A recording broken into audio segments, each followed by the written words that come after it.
Hello everyone. Good afternoon dear students. Very good afternoon to all of you. हाँ जी, कैसे हैं सभी विद्यार्थी? आई होप सब लोग अच्छे होंगे। चलिए भी हमारी एमसीक्यू सीरीज चल रही थी हमारे अपने YouTube channel agriculture with Lalit sir के ऊपर, और उसके अंदर हमने कई सारी चीज़ें डिस्कस कर ली थी, जिसके अंदर हम लोगों ने यानी कि प्लांट पैथोलॉजी से कुछ इंपॉर्टेंट एमसीक्यू प्रीवियस सेशंस में डिस्कस किए थे। और आज के सेशन में भी हम लोग कुछ एक बेहतरीन यानी कि प्लांट पैथोलॉजी के एमसीक्यूज डिस्कस करने वाले हैं। जो भी विद्यार्थी इस चैनल पे नए हैं अभी, वो इस चैनल को सब्सक्राइब कर लीजिएगा, ताकि आपको important MCQ series, important agriculture update सारी की सारी चीज़ें आपको मिलती रहेंगी। और आप वाईटी चैनल है आपका एग्रीकल्चर विद ललित सर, ठीक है।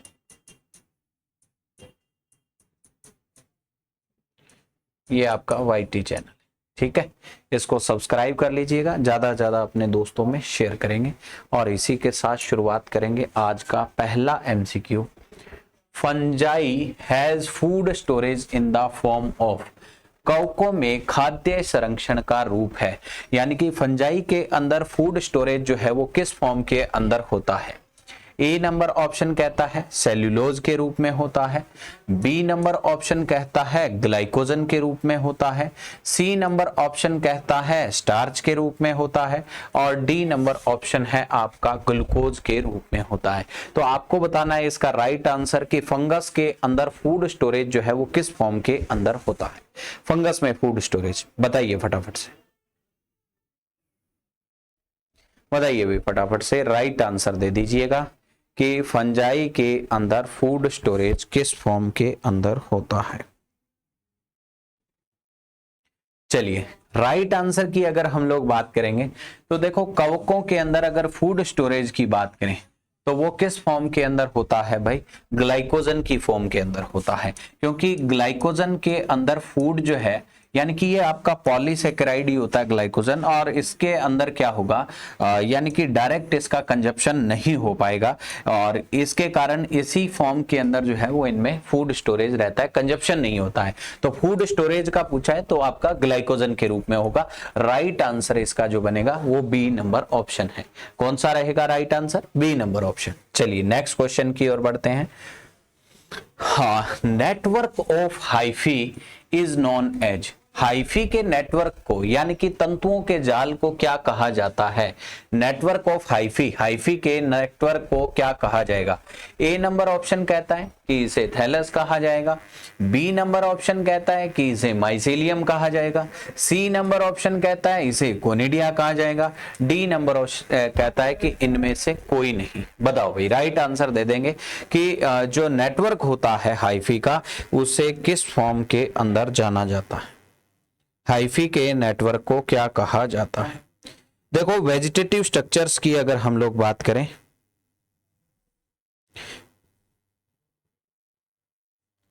देखो कुछ एक इंपॉर्टेंट बातें हम लोग डिस्कस करने वाले हैं। देखो देखो हाइफा और हाइफी क्या होता है। हाइफा हाइफा क्या होता है भाई? Single thread like structure, single thread like structure, thread like structure, एकल तंतुनुमा संरचना को क्या कहा जाता है? हाइफा कहा जाता है। 2 नंबर पर हमारे पास आता है हाइफी। कौन सा? हाइफी। पल्लुरल स्ट्रक्चर्स आपकी क्या कहलाती है? पल्लुरल हाइफा। पल्लुरल स्ट्रक्चर्स जो होगी, हाइफा का जो पल्लुरल होगा उसे किस नाम से जाना जाएगा भाई? हाइफा का जो पल्लुरल होगा डियर स्टूडेंट, उसे कहा जाएगा हाइफी। और एग्रीगेशन ऑफ हाइफी को ही हम लोग क्या कहते हैं, यानी कि हाइफा के संयुक्त रूप को ही हम लोग क्या कहते हैं? माइसीलियम कहते हैं। यही पूछा था कि नेटवर्क ऑफ हाइफा आपका क्या कहलाता है, तो नेटवर्क ऑफ हाइफा आपका क्या कहलाएगा भाई? माइसीलियम कहलाएगा। क्या कहलाएगा? माइसीलियम कहलाएगा। ये देखो हाइफा होता है ना, कईयों में इस हाइफा में ये दागिनुमा संरचना होती है, तो कईया में इस तरीके से क्या होते हैं? सेप्टा मौजूद होते हैं। तो ये हाइफा 2 प्रकार का होता है मेनली। एक तो होता है सेप्टेट हाइफा। कौन सा हाइफा? Septate Haifa. और दूसरा अगर हम लोग बात करें तो वो आपके पास कौन सा होता है? एसेप्टेट हाइफा होता है। कौन सा होता है भाई? Aseptate Haifa. तो आप लोगों को क्लियर हो गया होगा कि सेप्टेट हाइफा किसे कहेंगे और एसेप्टेट हाइफा जो है वो किसे कहा जाएगा? हाइफा किसे कहेंगे, हाइफी किसे कहेंगे और माइसिलियम किसे कहेंगे। नेक्स्ट आता है हमारे पास थैलस। देखो थैलस की अगर हम बात करें तो थैलस होता है ऐसी वेजिटेटिव बॉडी जिसका न लीव्स होता है, न रूट होता है, न स्टेम होता है। क्या कहलाता है? थैलस कहलाता है। फंगस के अंदर थैलस प्लाज्मोडियल भी होता है, स्यूडोप्लाज्मोडियल भी आपको फंगस थैलस जो है वो देखने को मिलता है। ये थैलस होता है, ये दो प्रकार का होता है डियर स्टूडेंट। एक तो आपके पास होता है यूकार्पिक थैलस। कौन सा थैलस होता है? यूकार्पिक थैलस होता है। और दूसरा अगर हम लोग बात करें तो वो कौन सा होता है भाई? होलोकार्पिक थैलस होता है। कौन सा होता है? होलोकार्पिक थैलस होता है। तो यूकार्पिक थैलस और दूसरा है हमारे पास होलोकार्पिक थैलस। यू मतलब छोटा सा पार्ट थैलस का, वो रिप्रोडक्टिव संरचना में बदल रहा है। यू मतलब कुछ ही पार्ट, तो वो यूकार्पिक थैलस है। अगर पूरा का पूरा इंटायर थैलस रिप्रोडक्टिव भाग में कन्वर्ट हो रहा है तो उसे होलोकार्पिक थैलस कहेंगे। तो आई होप थैलस भी आपको क्लियर हो गया होगा। नेक्स्ट वर्ड हमने पढ़ा कोनिडिया। नेक्स्ट ऑप्शन कोनिडिया यानी कि एसेक्सुअल स्पोर जो होते हैं, है ना, एसेक्सुअल स्पोर यानी कि कवकों में जो बनते हैं वो आपका क्या होता है? कोनिडिया। राइट आंसर की बात करेंगे तो राइट आंसर बनेगा बी नंबर ऑप्शन। कौन सा बनेगा भाई? बी नंबर ऑप्शन जो है वो आपका राइट आंसर बनेगा। ओके है बात? क्लियर है ये वाला question? Next question, the study of outbreak and spread of disease. यानी कि आउटब्रेक की स्टडी करना, बीमारी फैल रही है उस चीज का अध्ययन करना, बीमारी कैसे स्प्रेड हो रही है, उसका प्रसार कैसे हो रहा है, उसका प्रकोप कैसे हो रहा है, किसी भी डिजीज का प्लांट के अंदर किस तरीके से प्रकोप और प्रसार हो रहा है, तो उसे क्या कहा जाएगा? उसे बोल रहा है कि कहेंगे इटियोलॉजी, या उसे कहा जाएगा पैथोलॉजी, या उसे कहा जाएगा इपिडीमोलॉजी, या उसे क्या कहा जाएगा? फोरकास्टिंग।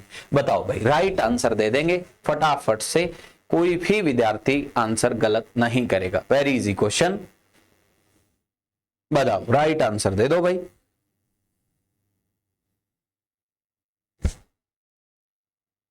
राइट आंसर दे देंगे।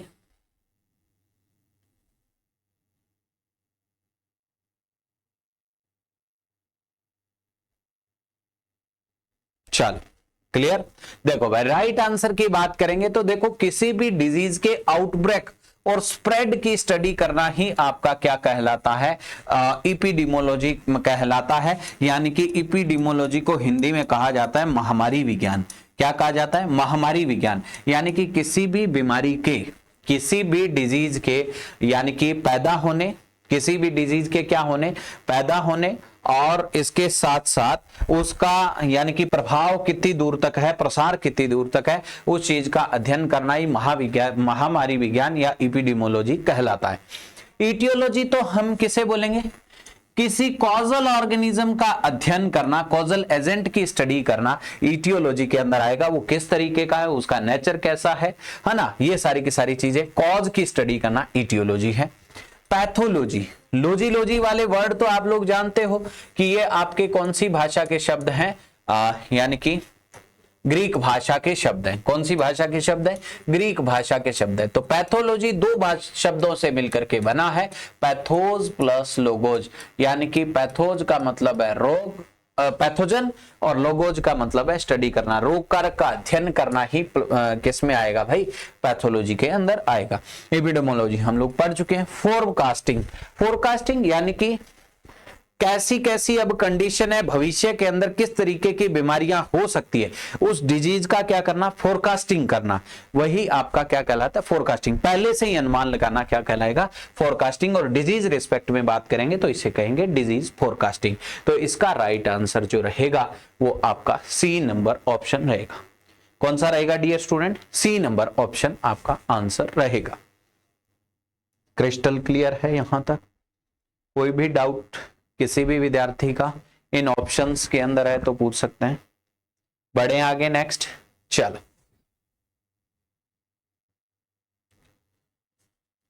नेक्स्ट देखो, bacteria that infect bacteria are known as, ऐसे बैक्टीरिया जो बैक्टीरिया के ऊपर ही क्या कर जाते हैं, फीड कर जाते हैं, उन्हें क्या कहेंगे, उन्हें क्या कहेंगे? ये बोल रहा है उन्हें कहेंगे बैक्टीरियोफेज, ये कहता है उन्हें कहा जाएगा बडेलोविब्रियोज, ये कह रहा है सी नंबर ऑप्शन कि उन्हें साइनोफेज कहा जाएगा, ये कह रहा है उसे एल फॉर्म बैक्टीरिया कहा जाएगा। तो ऐसे बैक्टीरिया जो बैक्टीरिया को ही इन्फेक्ट कर देते हैं क्या कहलाते हैं भाई आपके? ये कहलाते हैं आपके, बताओगे या मैं बताऊं? चलो, ये कहलाएंगे भाई आपके बडेलोविब्रियोज। तो बडेलोविब्रियोज ऐसे ग्राम नेगेटिव बैक्टीरिया जो दूसरे ग्राम नेगेटिव बैक्टीरिया पे फीडिंग कर जाएं तो वो क्या कहलाते हैं? बडेलोविब्रियोज कहलाते हैं। क्लियर? तो राइट आंसर इसका जो रहेगा वो है आपका बी नंबर ऑप्शन। कौन सा है? बी नंबर ऑप्शन है।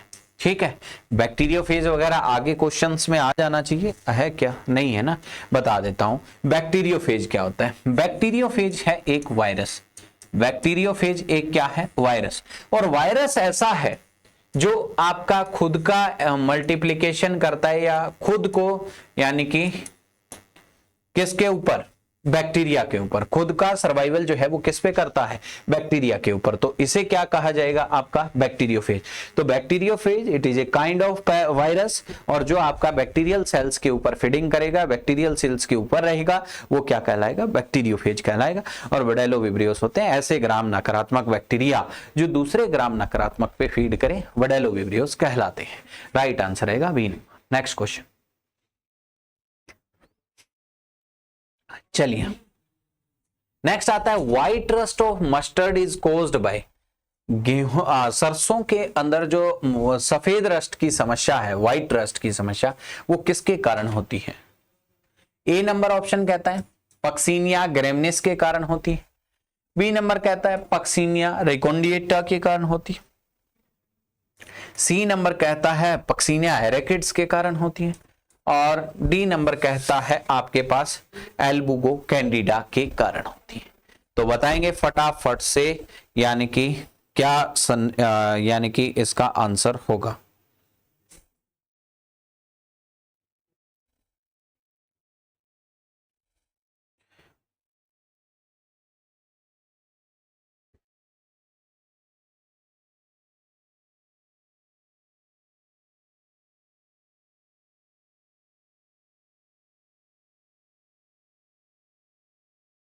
चलो राइट आंसर की बात करें तो राइट आंसर क्या होगा भाई?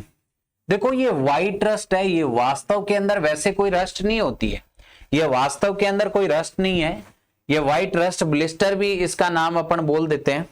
तो ये भाई आपका होता तो फंगस के कारण ही है, लेकिन इसका कॉजल एजेंट क्या है? एल्बुगो कैंडिडा है। क्या है कॉजल एजेंट? एल्बुगो कैंडिडा है। ठीक है, तो एल्बुगो कैंडिडा के कारण व्हाइट रस्ट की समस्या देखने को मिलती है। चलो नेक्स्ट हमारे पास आता है, यानी कि दूसरे ऑप्शन क्या कहते हैं उनकी भी बात कर लेते हैं। पक्सीनिया ग्रेमिनिस वैरायटी ट्रीटिसाई की बात करें, वैरायटी ट्रीटिसाई है ना, पक्सीनिया ग्रेमिनिस, तो ये क्या करता है? ब्लैक रस्ट कोज करता है। किसके अंदर? ब्लैक रस्ट ऑफ व्हीट, गेहूं के अंदर काली रोली की जो समस्या है वो आपका कौन पैदा करता है? पक्सीनिया ग्रेमिनिस वैरायटी ट्रीटिसाई पैदा करता है। नेक्स्ट हमारे पास आता है पक्सीनिया रिकोंडिएटा। कौन सा है? पक्सीनिया रिकोंडिएटा, जो आपका रेड रस्ट, कौन सा? सॉरी ब्राउन रस्ट, कौन सा? Brown rust, brown rust, wheat के अंदर जो ब्राउन रस्ट की समस्या होती है वो आपकी किसके कारण होती है भाई? पक्सीनिया रिकोंडिएटा के कारण होती है। किसके कारण होती है? पक्सीनिया रिकोंडिएटा के कारण। नेक्स्ट हमारे पास आता है पक्सीनिया एरेकिड्स, ग्राउंडनट के अंदर जो रस्ट होता है, किसके अंदर? ग्राउंडनट के अंदर, मूंगफली के अंदर जो रस्ट होता है वो किसके कारण होता है? पक्सीनिया एरेकिड्स के कारण होता है। आपसे क्वेश्चन पूछा गया था व्हाइट रस्ट ऑफ मस्टर्ड जो है वो ये किसके कारण होता है? तो ये एल्बुगो कैंडिडा के कारण होता है। और ये दो प्रकार के सिम्टम प्रोड्यूस करता है, एक तो है लोकल सिम्टम और एक होता है सिस्टेमिक सिम्टम, है ना, सिस्टेमिक सिम्टम। लोकल में तो कुछ नहीं है, पत्ती के लोअर सरफेस पे आपको रिंग सी बन जाएगी और क्लोरोटिक पैचेज आपको पत्ती के अपर सरफेस पे देखने को मिलेगा। और जो सिस्टेमिक सिम्टम होता है उसमें बन जाती है स्टेग हेड कंडीशन। स्टेग हेड कंडीशन का मतलब इन्फ्लोरेसेंस ट्विस्ट हो जाएगा, मुड़ जाएगा और स्टेराइल हो जाएगा, बंध्या हो जाएगा और उसके अंदर स्वेलिंग आ जाएगी और स्वेलिंग आने का जो कारण होगा वो हाइपरट्रोफी और हाइपरप्लेशिया होगा। स्टैगर्ड कंडीशन में जो फुलावट आएगी वो हाइपरट्रोफी हाइपरप्लेशिया के कारण होगी। तो स्टैग हेड कंडीशन भी आपसे पूछ ले तो वो आपका व्हाइट रस्ट जो होता है उसके अंदर देखने को मिलेगा। Crystal clear. नेक्स्ट क्वेश्चन आपके पास है, चलिए। An example of virus containing dsDNA। आपको एक ऐसे वायरस का नाम बताना है जिसके अंदर भाई आपका dsDNA होता है। ये कहता है कोलिमो वायरस है, ये कहता है गेमिनी वायरस है, ये कहता है टोबरा वायरस है, ये पॉटी वायरस है। तो बताएंगे फटाफट से, यानी कि कौन सा वायरस है जिसके अंदर dsDNA डबल स्टैंडर्ड डिऑक्सीराइबोज न्यूक्लिक अम्ल जो है वो पाया जाता है। बताओ फटाफट से, राइट आंसर देंगे।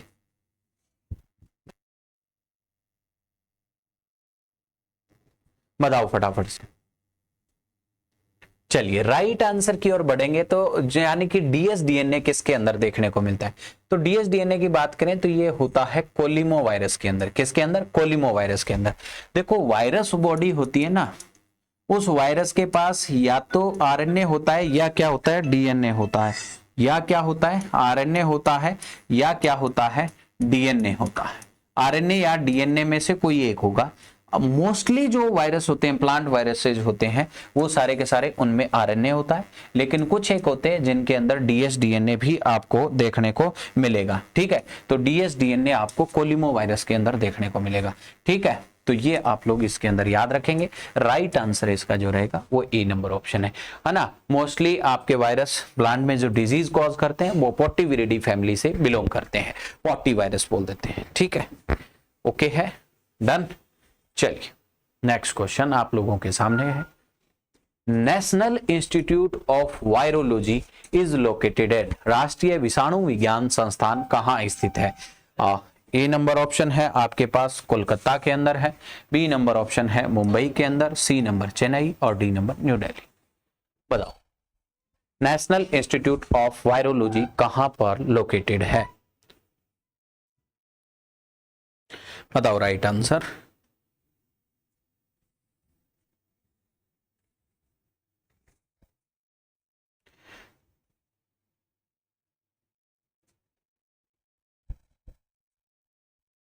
तो नेशनल इंस्टीट्यूट ऑफ वायरोलॉजी की अगर हम लोग बात करें तो नेशनल इंस्टीट्यूट ऑफ वायरोलॉजी आपका कहां पर है भाई? न्यू दिल्ली के अंदर। कहां पर है? न्यू दिल्ली के अंदर। राइट आंसर जो बनेगा वो कौन सा है? डी नंबर ऑप्शन है, national institute of virology. Virology बोले तो जिसके अंदर वायरस की स्टडी की जाती है, वायरस का अध्ययन करते हैं, वो क्या कहलाती है? वायरोलॉजी। डी नंबर होगा new Delhi. Next question, who established Phytophthora infestans as the causal agent of late blight of potato? आलू के अंदर होने वाला जो लेट ब्लाइट कॉजल ऑर्गेनिज्म है, लेट ब्लाइट का जो कॉजल ऑर्गेनिज्म है फाइटोप्थेरा इन्फेस्टेंस, इसको किसने बताया था कि पोटैटो के अंदर लेट ब्लाइट कॉज करता है? ठीक है, इसका एस्टेब्लिश करने वाले साइंटिस्ट कौन थे?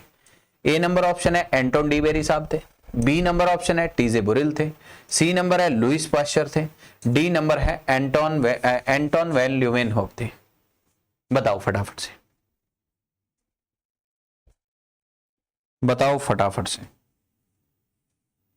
राइट आंसर दे दो फटाफट से। राइट आंसर जो है वो आपका क्या बनेगा?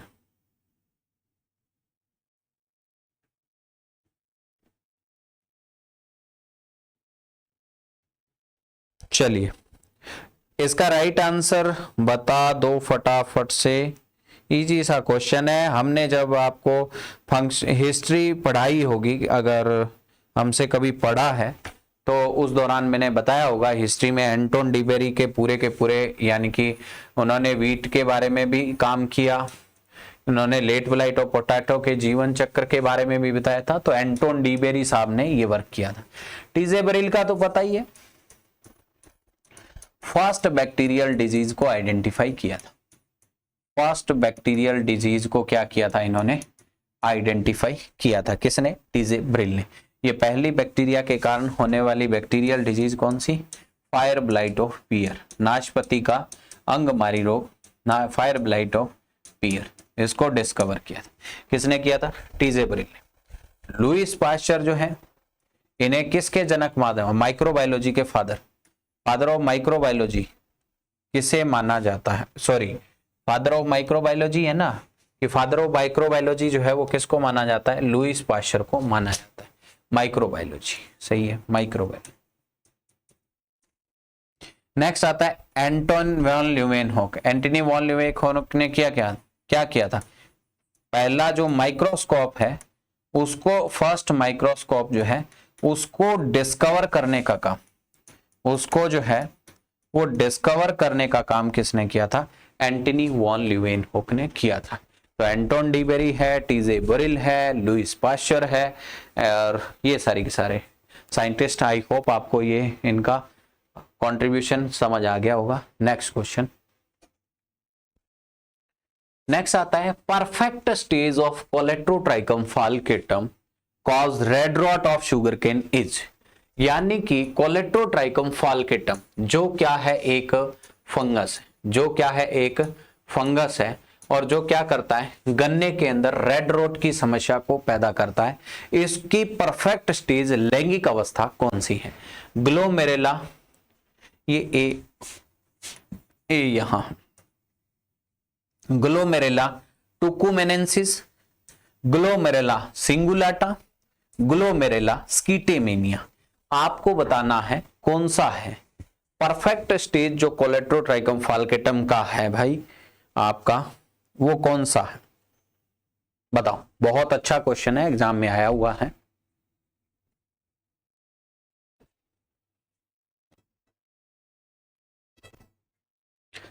चलिए राइट आंसर की बात करेंगे तो देखो इसका राइट आंसर है वो रहेगा ग्लोमेरुला टुकुमेनेंसिस। कौन सा है, ग्लोमेरुला टुकुमेनेंसिस। ये कोलेट्रोट्राइकम फाल्केटम का क्या है, परफेक्ट स्टेज है। और इस कोलेट्रोट्राइकम फाल्केटम के कारण होने वाली रेड रॉट बीमारी को सबसे पहले आइडेंटिफाई किसने किया था, बटलर नाम के एक साइंटिस्ट थे, उन्होंने इस बीमारी को क्या किया था, डिस्कवर किया था। और इसके अंदर क्या है, बैड अल्कोहलिक स्मेल आने लगती है इसके जूस के अंदर से, है ना। और मर्क्यूरियल कंपाउंड आप लोग यूज करके इसका मैनेजमेंट करेंगे। मर्क्यूरियल कंपाउंड जैसे एग्लाल हो गया, एग्लाल हो गया, एरिटान हो गया, तो ये यूज करके जो है वो आप लोग इसका यानी कि मैनेजमेंट कर सकते हैं। तो आप लोगों का राइट आंसर रहेगा यानी कि glomerella tucumanensis. Next, which organ of bacteria help in transfer of chromosome during conjugation by action as a conjugation tube। जीवाणु का वह अंग जो संयुग्मन में यानी कि आपका क्रोमोसोम को स्थानांतरित करने के लिए काम में लेता है या सहायता करता है, कहलाता है, उसे क्या कहेंगे। ये कहता है जी उसे फ्लैजिला कहा जाएगा, ये कहता है उसे प्लाज्मिड कहा जाएगा, ये कहता है उसे सेक्स पाइलाई कहा जाएगा, ये कहता है कि उसे मीजोसोम कहा जाएगा। आपको बताना है कि जीवाणु के अंदर जो क्रोमोसोम को ट्रांसफर करता है वो क्या कहलाता है, बताओ भाई। 3 तरीके होते हैं बैक्टीरिया के अंदर जनन के, हमने आपको बताए भी हैं।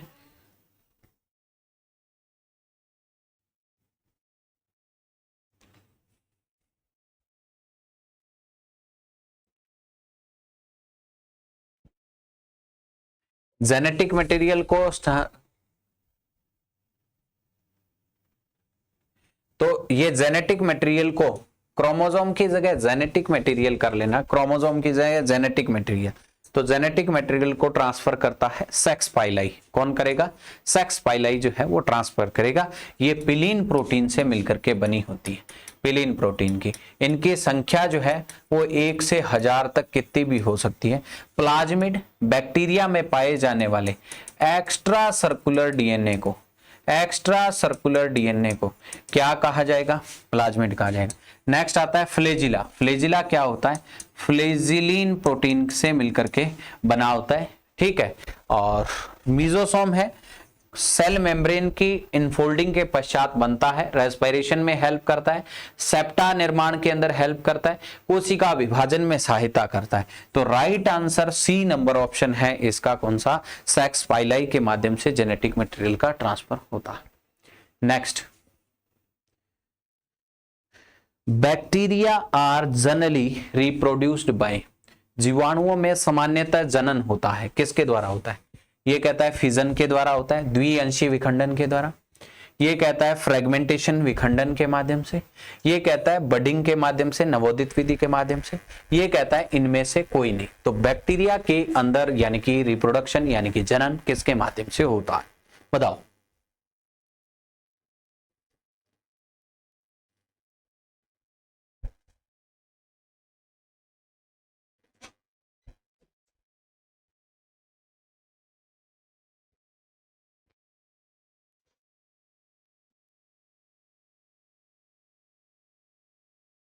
चलिए राइट आंसर इसका क्या रहेगा? देखो बैक्टीरिया में अलैंगिक जनन के मुख्य तरीकों के अंदर फिजन ही आता है।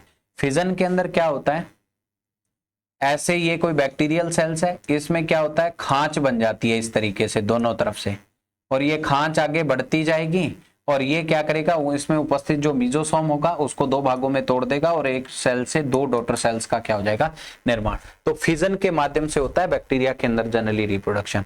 बाद बाकी सेक्सुअल प्रोसेस होती है, वो इसमें तीन होती है। एक तो आपकी कॉन्जुगेशन होती है, एक आपकी ट्रांसफॉर्मेशन होती है और एक आपकी ट्रांसडक्शन होती है। तो इन तीन प्रोसेस के माध्यम से क्या होता है, लैंगिक जनन होता है, ट्रांसडक्शन। ठीक है, लैंगिक जनन के समान प्रक्रिया है, अलैंगिक जनन में फिजन है।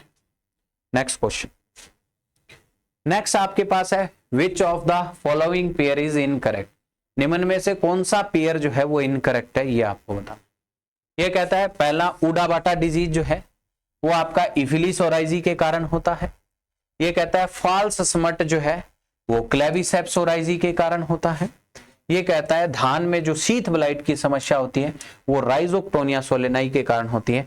और डी नंबर कहता है सभी सही है। आपको बताना है कौन सा पेयर जो है वो इनकरेक्ट है, कौन सा पेयर जो है वो इनकरेक्ट है।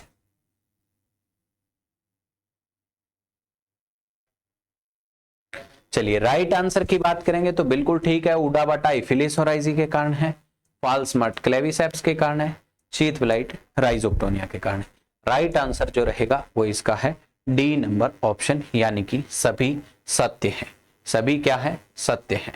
नेक्स्ट देखो, पोस्ट फ्लावरिंग जो है स्टार्क रोट, फूल आने के बाद डंठल सड़न की समस्या किसके कारण होती है?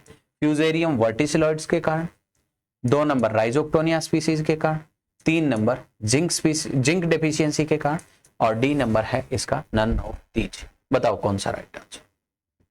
पोस्ट फ्लावरिंग स्टार्क रोट जो मक्का में होता है वो किसके कारण?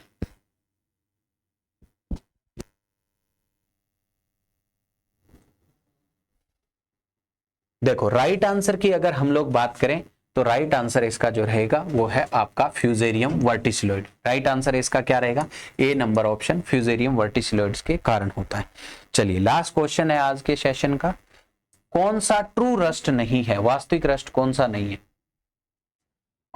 यानी कि 1 नंबर है आपका यानी कि बाजरा रस्ट, 2 नंबर है व्हीट का व्हाइट रस्ट जो क्रूसीफेरस में है, 3 नंबर है ब्लैक रस्ट है, 4 नंबर है लीफ रस्ट जो गेहूं में। देखो व्हाइट रस्ट मैंने कहा था आपको ट्रू रस्ट नहीं है, क्योंकि ये पेरेनोस्पोरेल्स ऑर्डर का क्या है, एक फंजाई है पेरेनोस्पोरेल्स का। बाद बाकी जो है वो रस्ट सारे के सारे पक्सिनेल्स या यूरिडिनेल्स से क्या करते हैं, बिलोंग करते हैं। तो राइट आंसर इसका रहेगा बी नंबर, यानी कि एल्बुगो कैंडिडा के कारण व्हाइट रस्ट की समस्या होती है, जिसके कारण स्टैग हेड कंडीशन भी आपको देखने को मिलेगी। क्लियर? तो राइट आंसर है इसका बी नंबर ऑप्शन। ये था डियर स्टूडेंट आज का हमारा प्लांट पैथोलॉजी का क्विज सेशन। आशा करता हूं सब लोगों को बेहतरीन तरीके से समझ आया होगा, और जितने भी स्टूडेंट्स चैनल को वॉच कर रहे हैं वो चैनल को सब्सक्राइब कर लेंगे। और इसके अलावा और भी मैं आपको जो सोशल मीडिया अकाउंट्स हैं उनके बारे में थोड़ा सा बता देता हूं, ताकि उन पे सारे के सारे अपडेट जो हैं वो आपको मिलते रहेंगे। ठीक है डियर स्टूडेंट्स, तो ये आप लोग फॉलो कर सकते हैं इन अकाउंट्स को, जैसे agree with underscore Lalit sir Instagram accounts है, Telegram account agriculture with Lalit sir और YouTube accounts agriculture with Lalit sir. ठीक है, बाकी का डिस्कशन करेंगे नेक्स्ट सेशन में। अपने वैल्यूएबल सजेशन कमेंट बॉक्स में दे सकते हैं। Okay, thank you.